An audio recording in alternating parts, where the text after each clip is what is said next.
செங்கோட்டையனுக்கு போய் சேர்ந்தாரு சொல்றோம். ஒரிஜினல் அந்த துண்டை போடுறார், வேண்டாம் எடுத்துருங்கன்னு சொல்றாருன்னா அவர் மனசுல எவ்வளவு இருக்கும். நம்ம ஒரு நாள் உட்காந்து விவாதிக்கலாம், நக்கல் பண்ணலாம், விமர்சிக்கலாம், சிரிக்கலாம்.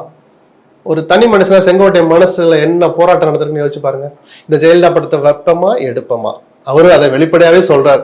எடுத்துட்டா ஏன் எடுத்தீங்கன்னு கேட்பீங்க. மனசாட்சி இடம் தராது. சரி, பச்சை குத்திருக்கிறாரு அதிமுக கூடிய, நல்ல தீயை வச்சு தீச்சு விட்டு போயிடுவார, மறைக்க முடியுமா? அதை அன்வராஜா கையில் என்ன இருக்குன்னு போய் பாருங்க, செம்மல கையில் என்ன இருக்குன்னு பாருங்க. எல்லாரும் அந்த எம்ஜிஆருடைய விசுவாசிகளா இருந்தாங்கல்ல, அவங்கவுங்க சில பேர் தங்குறாங்க, சில பேர் வெளியே போறாங்க. செம்மலைக்கும் வருத்தம் இருக்கலாம், ஆனாலும் ரைட்டு நம்ம கடைசி வரைக்கும் தலைவர் கட்சியிலே இருப்போம். எம்ஜிஆரே எது சுயேட்சாருன்னு ஜெயிச்சாரு, அது வேற கதை. ஆனாலும் நம்ம தலைவர் கட்சியில் இருக்கணும்னு இருக்கிறார். சில பேருக்கு சூழல் இடம் தரல, அவங்கவுங்க தனி மனிதராக சில முடிவுகள் எடுக்கிற போது செங்கோட்டையன்ட்ட 2 முடிவுகள் இருந்திருக்கும். நம்ம டிடிவி ஓபிஎஸோட சேர்ந்து ஒரு அணியாக இருந்தாலும் தனியா நிக்க போறது இல்லை, எங்கேயோ ஒரு இடத்துல சேர போறோம். அதுக்கு திமுக வேண்டாம், நம்ம புதுசா போனா இங்க நமக்கு ஒரு இடம் கிடைக்கும்னு நம்பி போறார். அதுக்கு தகுந்த மாதிரி ஏதோ பார்த்தா புரியுது, எனக்கு உதவியாக எனக்கு அடுத்த இடத்தில் ஏதோ வார்த்தையை விஜய் அந்த அறிக்கையில பயன்படுத்தி இருக்கிறார். அந்த கௌரவத்தை கொடுத்தாங்கன்னா, சுதந்திரத்தை கொடுத்தாங்கன்னா அவர் நல்ல முடிவுன்னு அவர் நிரூபிக்கட்டுமே, நமக்கு என்ன இருக்கு.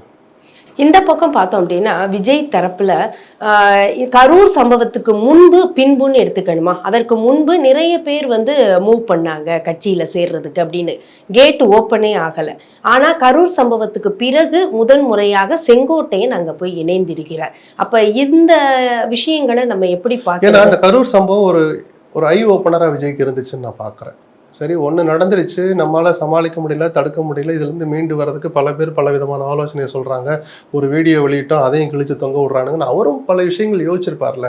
தமிழ்நாடே கேள்விப்பட்டிராத அதிரடி விலை குறைப்பு சூப்பர் சரவணா ஸ்டோர்ஸ்.